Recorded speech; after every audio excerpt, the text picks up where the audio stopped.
probably seen Kawhi do things like that more than just about anybody. Has it gotten old, or have you gotten used to it yet? No, I don't think it ever gets old, especially this early in the season now, and in a tight game where we're trying to win. But yeah, it never gets old when somebody can make the game easier for you. Nick said at halftime that he talked to you guys about sort of testing the rim protection. It looked like Joel was making his presence felt, just you knew he was there. When Kawhi has a dunk like that in the second quarter, how much does that encourage you guys to do more of that? I think, with him attacking the rim, Kalo, the way he does, and Pascal, it kind of makes him work a little more. It's something we wanted to do, put some pressure on the basket. Because obviously, the last couple games we haven't been shooting well, so we have to find other ways to get it done. So, but I think we did a good job, and obviously his presence is always going to be felt because of how massive he is as a human being.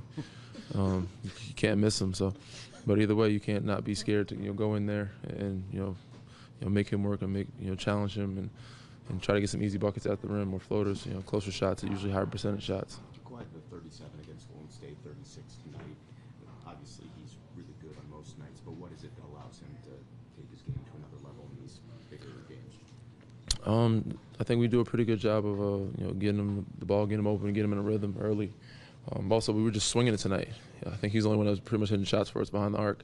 So, and it was finding him, and it was finding him when he was open. So that was good. I think when he's hitting those shots, it kind of makes the game a lot easier for him because his game is more mid-range, pull up to the rim. When he's hitting threes, it gives him another different dynamic, which is very hard to guard. Still hard to guard regardless, but when he's hitting those, it's gonna be a good night. Nick was talking about Jonas before the game and how hard he is after games where he doesn't play up to his standards and how frustrated it can be for him. How nice was it to see him bounce back, have a big game, have a big quarter like he did? Oh, it was great, especially because the fact that he had a tough whistle early on and had a couple quick fouls, and he had to come out of the game quick. He was in there for only a couple minutes and had 3 quick fouls. For him to come bounce back in the second half and play as well as he did was huge for him and for us.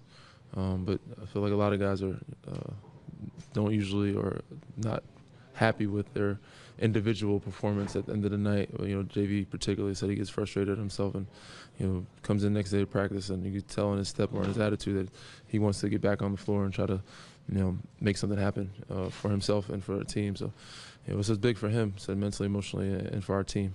I hope you guys been able to shake off. I think it was 3 for 22 against Denver first half. What was it, 3 for 18 or some other crazy number first half tonight? Why isn't that kind of set you guys off?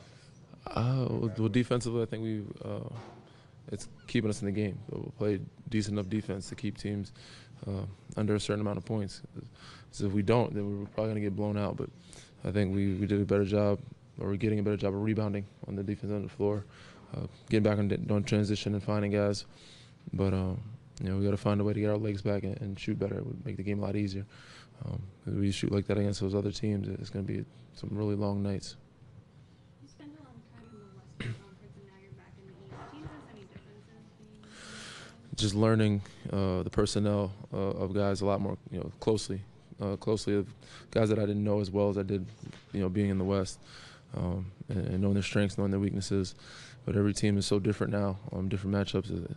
They were a whole different team than when we first saw them. So we had different matchups of who was going to guard who and how we're going to guard them. So outside of that,